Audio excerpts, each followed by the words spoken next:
warahmatullahi wabarakatuh.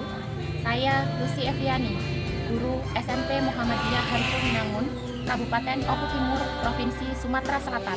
Saya mahasiswa PPG Angkatan 4 di Universitas Bina Bangsa Getsenpena Banda Aceh.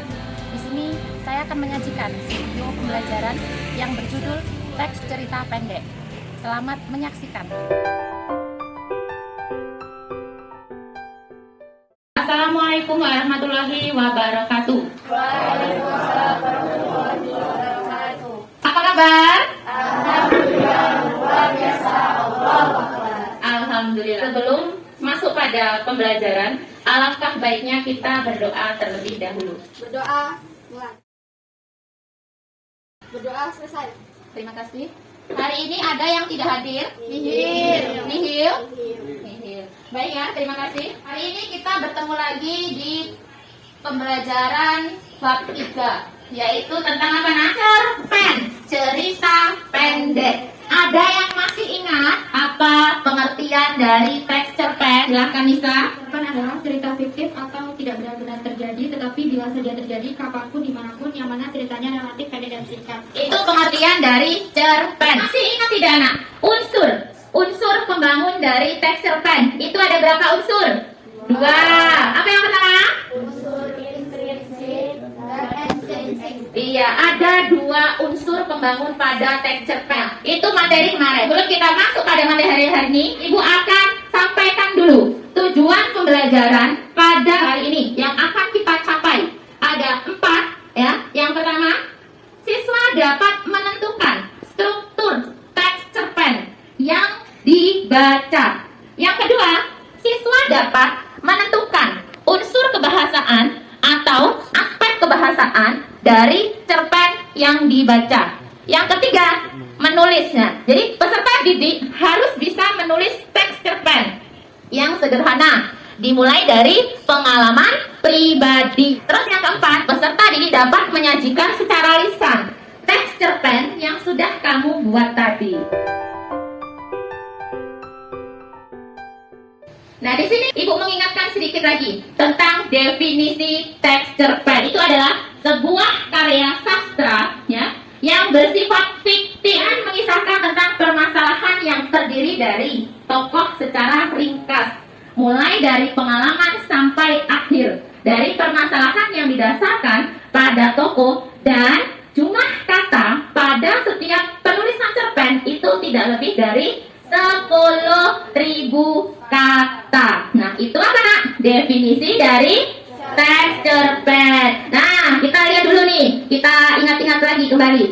Ada berapa unsur intrinsik yang ada pada cerpen? Dari laki-laki dulu. Silakan sebutkan unsur intrinsiknya. Tema, alur, tokoh dan penokohan, sudut pandang, latar, dan amanat. Iya, tepuk tangan. Nah, itu unsur intrinsik. Nah, keenam unsur intrinsik ini jangan lupa. Selanjutnya ada apa?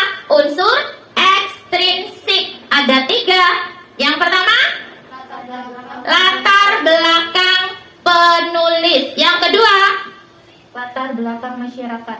yang ketiga, Nilai dalam cerpen. iya. Nah, di sini kita akan belajar materi yang utama pada hari ini, yaitu tentang struktur teks cerpen. Yang pertama itu ada orientasi. Yang kedua apa? Rangkaian peristiwa. Ya.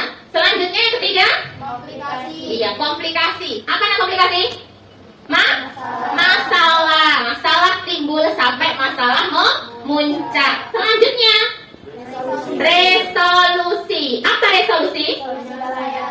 Iya, penyelesaian masalah. Terakhir apa nak? Koda. Apa sih koda ini? Perubahan tokoh ya, perubahan sifat pada tokoh utama. Selanjutnya, aspek kebahasaan. Yang pertama, ragam bahasa. Artinya apa nak? Bahasa yang digunakan pada saat kamu menulis teks cerpen itu bahasanya tidak harus menggunakan bahasa yang resmi. Selanjutnya ada diksi atau pilihan kata. Yang ketiga, majas atau gaya bahasa. Terakhir ada kalimat deskripsi. Nah, sampai di sini mana yang belum jelas? Ya. Iya, pilihan kata. Tentunya menggunakan pilihan kata yang baku. Ya. Contohnya apa? Efektif. Itu menggunakan P apa F? Yang benar? Efektif. Nggak ada yang nanya ini tentang majas. Majas yang sering kita temui pada teks cerpen ada tiga. Yang pertama apa? Ya, majas metafora. Yang kedua, personifikasi. Yang ketiga, hiperbola. Ya, untuk yang aspek kebahasaan itu ada 4. Yang pertama ragam bahasa, yang kedua ada pilihan kata atau diksi, yang ketiga ada gaya bahasa atau majas, yang keempat ada kalimat deskriptif. Lanjut, kita masuk pada cara menulis cerpen. Ada 3. Yang pertama, menyiapkan cerita yang menarik. Yang kedua, menyusun urutan dalam bentuk kerangka alur. Sekarang masuk pada yang ketiga, mengembangkan kerangka alur menjadi cerita. Itu cara menulis sebuah cerpen. Ada 3. Paham pada materi hari ini yang Ibu jelaskan tentang struktur dan aspek kebahasaan? Paham, alhamdulillah. Ini Ibu akan sajikan sebuah contoh, ya, contoh yang sederhana, cara menulis cerpen. Nah, di sini Ibu akan sajikan sedikit sebuah cerita, ya. Ini untuk stimulus kamu, untuk rangsangan kamu, agar kamu bisa menulis cerpen mengenai pengalaman pribadi. Ibu bacakan. Pagi yang cerah di sebuah desa, tinggallah keluarga kecil yang terdiri dari ayah, ibu, dan anak laki-laki. Dia bernama Edo. Edo begitu menyukai binatang, seperti kelinci. Hampir setiap hari Edo mendatangi rumah pamannya untuk melihat kelinci dan memberi makan kelinci. Ini masuk pada struktur apa, Nak? Iya. Nah, ini contoh singkat tentang cara menulis cerpen. Jadi, kamu bisa, Nak, menulis cerpen mengenai pengalaman pribadi kamu. Misalkan, kamu lagi punya hewan peliharaan, misalkan kucing di rumah. Nah, itu bisa dijadikan tema ketika kamu akan menulis sebuah cerpen. Lanjut slide selanjutnya. Nah, kita masuk pada LKP. Jadi Ibu akan bagi kelompok. Satu kelompok itu terdiri dari 3 siswa. Di sini kelompok 1, kelompok 2, kelompok 3, dan kelompok 4. Ibu akan bagikan LKPD.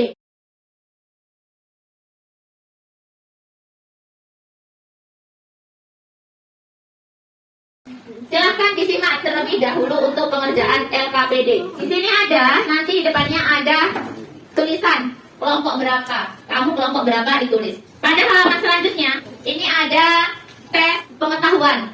Kamu disuruh untuk menentukan dari teks yang Ibu sudah tulis di situ, ya. Silahkan tentukan strukturnya. Terus yang kedua, kamu disuruh untuk menentukan aspek kebahasaannya. Dan yang kedua, itu ada soal keterampilan. Silahkan kamu buat contoh teks cerpen berdasarkan pengalaman pribadi, temanya bebas. Apa tentang hewan kesayangan, ya?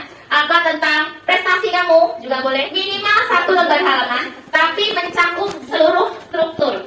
Paham? Sekarang silakan diskusikan dengan teman sekelompokmu. Ibu kasih waktu.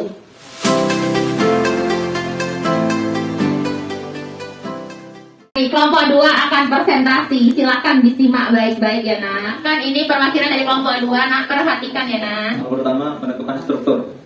Orientasi.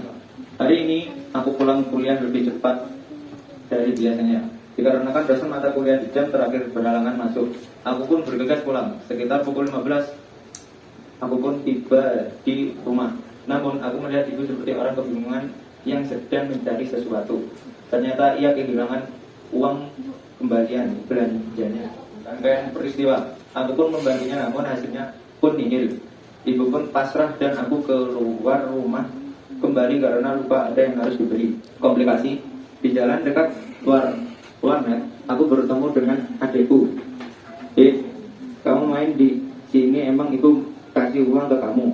Kan kamu lagi dihukum gak dikasih uang jajan hari ini? Tanyaku dengan muka yakin kalau dia pasti mengambil uang itu. Oh, kakak tahu kamu ambil uang ibu yang di meja ya? Sambungku.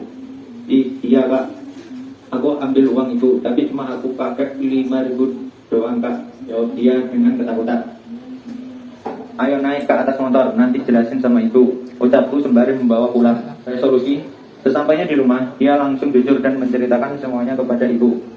Aku dan ibu langsung menasehatinya sebaik mungkin. Dia hanya bertunduk malu dengan rasa bersalah yang terpampang jelas dari wajahnya. Setelah dinasehati, adikku mengakui kesalahannya. Tentukan gaya bahasa, majas hiperbola. Dia hanya bertunduk malu dengan rasa bersalah yang terpampang jelas dari wajahnya. Kalimat deskripsi. Aku melihat ibu seperti orang kebingungan yang sedang mencari sesuatu. Ternyata ia kehilangan uang kembalian belanjanya.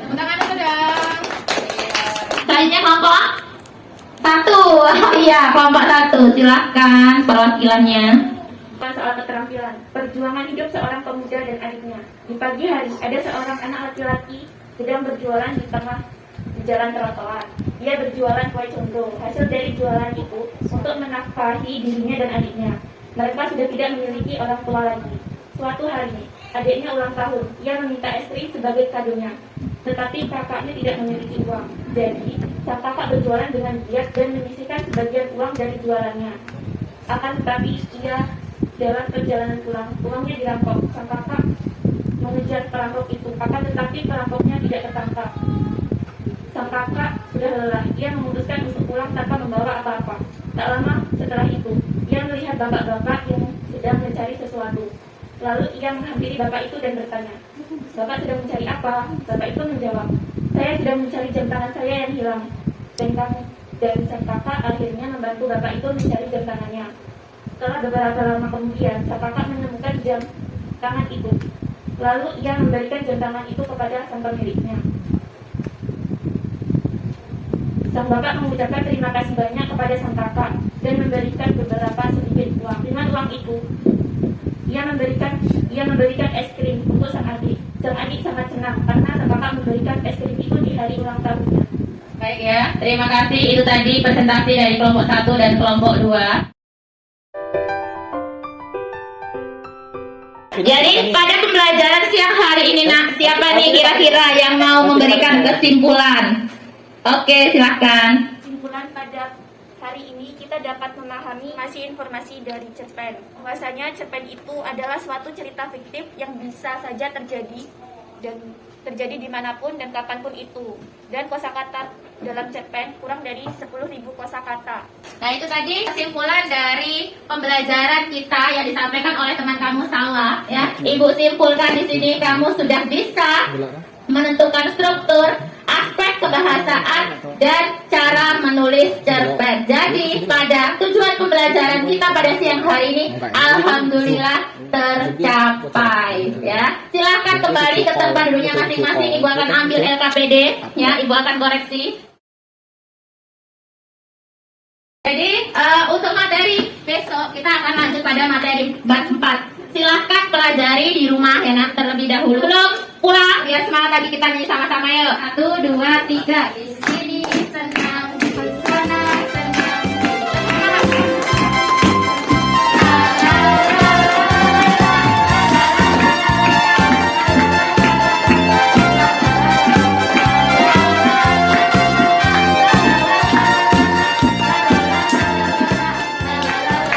Terima kasih. Sebelum pulang, silahkan ketua kelas untuk pimpin doa. Doa mulai.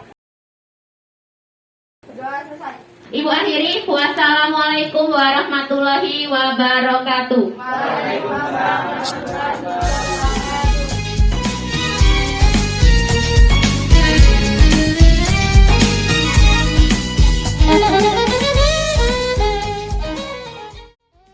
Terima kasih sudah menyaksikan video pembelajaran dari saya.